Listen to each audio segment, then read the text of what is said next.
Hi, welcome to ಚಾಯಲಾಕ್ಸ್. ಇವತ್ತು ಸಿಂಪಲ್ಲಾಗಿ ಕ್ವಿಕ್ಕಾಗಿ ghee rice ಮಾಡೋದು ಹೇಗೆ ಅನ್ನೋದು ತೋರಿಸ್ಕೊಡ್ತೀನಿ. ಹಾಗಾದರೆ ಬನ್ನಿ ನೋಡೋಣ. ಅದಕ್ಕೆ ಮುಂಚೆ ಚಾನಲ್ ಸಬ್ಸ್ಕ್ರೈಬ್ ಮಾಡಿಲ್ಲ ಅಂದರೆ ಸಬ್ಸ್ಕ್ರೈಬ್ ಮಾಡ್ಕೊಂಡು ನೋಡಿ. ಒಂದು ಕುಕ್ಕರ್ನಲ್ಲಿ 2 ಸ್ಪೂನ್ ಆಗೋಷ್ಟು ತುಪ್ಪ ಹಾಕ್ಕೊಂಡಿದ್ದೀನಿ. ಗೀ ರೈಸ್ಗೆ ತುಪ್ಪ ಹಾಕಿದಷ್ಟು ತುಂಬ ಚೆನ್ನಾಗಿರುತ್ತೆ, ರುಚಿಯಾಗಿರುತ್ತೆ. ನಾವು 1 ಲೋಟ ಅಕ್ಕಿಗೆ 2 ಸ್ಪೂನಷ್ಟು ತುಪ್ಪನ ಹಾಕ್ಕೊಂಡಿದ್ದೀನಿ.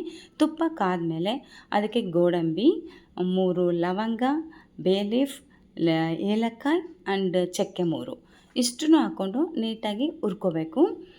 ಬೇ ಲೀಫು, ಲವಂಗ, ಚಕ್ಕೆ, ಏಲಕ್ಕಾಯಿ ಎಲ್ಲ ಒಂದು 2 ಸೆಕೆಂಡ್ ಹುರ್ಕೊಳ್ಳಿ ಸಾಕು.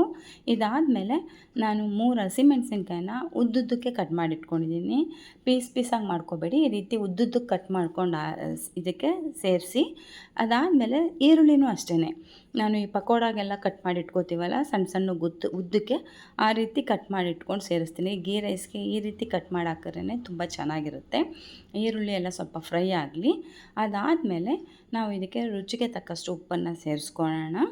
ಅದ್ರ ಜೊತೆಗೆ 1 ಸ್ಪೂನಷ್ಟು ಶುಂಠಿ ಬೆಳ್ಳುಳ್ಳಿ ಪೇಸ್ಟು, ಇದಿಷ್ಟನ್ನು ಹಾಕ್ಕೊಂಡು ಮತ್ತೆ ನಾವು ನೀಟಾಗಿ ಹುರ್ಕೊಳ್ಳೋಣ. ಈರುಳ್ಳಿ ಎಲ್ಲ ಸ್ವಲ್ಪ ಗೋಲ್ಡನ್ ಫ್ರೈ ಆಗಬೇಕು, ಗೋಲ್ಡನ್ ಕಲರ್ ಬರೋವರೆಗೂ ನೀಟಾಗಿ ಹುರ್ಕೊಳ್ಳೋಣ. ಇದು ಹುರಿದಾಗಿದೆ. ಈಗ ಇದಕ್ಕೆ ನಾನು ಪುದೀನ ಸೊಪ್ಪನ್ನ ಮತ್ತು ಕೊತ್ತಂಬರಿ ಸೊಪ್ಪನ್ನ ನೀಟಾಗಿ ತೊಳೆದು ಸಣ್ಣದಾಗಿ ಕಟ್ ಮಾಡಿ ಇಟ್ಕೊಂಡಿದ್ದೀನಿ. ಅದನ್ನು ಇದ್ರ ಜೊತೆಗೆ ಸೇರಿಸಿ ನೀಟಾಗಿ ಹುರ್ಕೋತಾ ಇದ್ದೀನಿ. ಇದೆಲ್ಲ ಹುರಿದಾದ್ಮೇಲೆ ಇದಕ್ಕೆ ಮೇಯ್ನಾಗಿ ಒಂದು ಇಂಗ್ರೀಡಿಯೆಂಟ್ ಸೇರಿಸ್ತಾ ಇದ್ದೀನಿ. ಅದೇನು ಅಂದರೆ ಹಾಲು. ನಾವು ಮನೆಯಲ್ಲಿ ಕಾಫಿ ಟೀಗೆಲ್ಲ ಮಾಡ್ತೀವಲ್ಲ, ಅದು ಹಾಲನ್ನ ಒಂದು 3/4 ಲೋಟದಷ್ಟು ಸೇರಿಸ್ಕೊಳ್ಳಿ. ಗೀ ರೈಸ್ಗೆ ಇದು ಹಾಕಿದ್ರೆ ತುಂಬ ಟೇಸ್ಟ್ ಕೊಡುತ್ತೆ. ನೀವು ಟ್ರೈ ಮಾಡಿ ನೋಡಿ. ಇದ್ರ ಜೊತೆಗೆ 2 ಸ್ಪೂನಷ್ಟು ಮೊಸರು, ಹಾಲು 3/4 ಲೋಟ, 2 ಸ್ಪೂನ್ ಮೊಸರು, ಇದೆರಡು ಹಾಕಿ ನೋಡಿ ನೀವು ಟ್ರೈ ಮಾಡಿ ನೋಡಿ, ನಂಗೆ ಕಮೆಂಟ್ಲಿ ಹೇಳಿ. ತುಂಬ ಚೆನ್ನಾಗಿರುತ್ತೆ. ಸಾಮಾನ್ಯ ಯಾರೂ ಹಾಕಲ್ಲ, ನಾನು ಟ್ರೈ ಮಾಡಿ ನೋಡಿದ್ದೀನಿ, ಚೆನ್ನಾಗಿದೆ. ಅದಾದಮೇಲೆ ಅಕ್ಕಿನ ಒಂದು 5ರಿಂದ 10 ನಿಮಿಷ ನೆನೆಸಿಟ್ಟಿದ್ದೆ. ನೆನೆಸಿ ನೀಟಾಗಿ ತೊಳೆದು ಈಗ ಇದಕ್ಕೆ ಸೇರಿಸ್ತಾ ಇದ್ದೀನಿ. ನೀಟಾಗಿ ಎಲ್ಲ ಮಿಕ್ಸ್ ಮಾಡ್ಕೊಳ್ಳಿ. 1 ಲೋಟ ಅಕ್ಕಿಗೆ 2 ಲೋಟ ನೀರು ಲೆಕ್ಕದಲ್ಲಿ ಹಾಕಬೇಕು. ನಾವು 1 ಲೋಟ ಅಕ್ಕಿ ತೊಗೊಂಡಿರೋದ್ರಿಂದ 2 ಲೋಟ ನೀರನ್ನ ಸೇರಿಸ್ತಾ ಇದ್ದೀನಿ. ಸೇರಿಸ್ಬಿಟ್ಟು 2 ವಿಷಿಲ್ ಬಂದರೆ ಸಾಕು, ಜಾಸ್ತಿ ಬೇಡ. ಅನ್ನ ಉದುದ್ರಿಯಾಗಿ ಬರುತ್ತೆ. ಇದ್ರ ಜೊತೆಗೆ ಲಾಸ್ಟಲ್ಲಿ ಬ್ರೆಡ್ ಇದೆಯಲ್ಲ, ಅದನ್ನು ಎಣ್ಣೆಲೋ ತುಪ್ಪದಲ್ಲೋ ಕರೆದ್ಬಿಟ್ಟು ಆ್ಯಡ್ ಮಾಡಬೇಕು. ಅದು ಯಾವಾಗ ಆ್ಯಡ್ ಮಾಡೋದು ಅನ್ನೋದು ನಾನು ಹೇಳ್ತೀನಿ. ಈಗ ನೀಟಾಗಿ ಇದೆಲ್ಲ ಮಿಕ್ಸ್ ಮಾಡಿಬಿಟ್ಟು 2 ವಿಷಿಲ್ ಬರೋ ಹಾಗೆ ಕುಕ್ಕರ್ನ ಮುಚ್ಚಿ ಇಡಿ.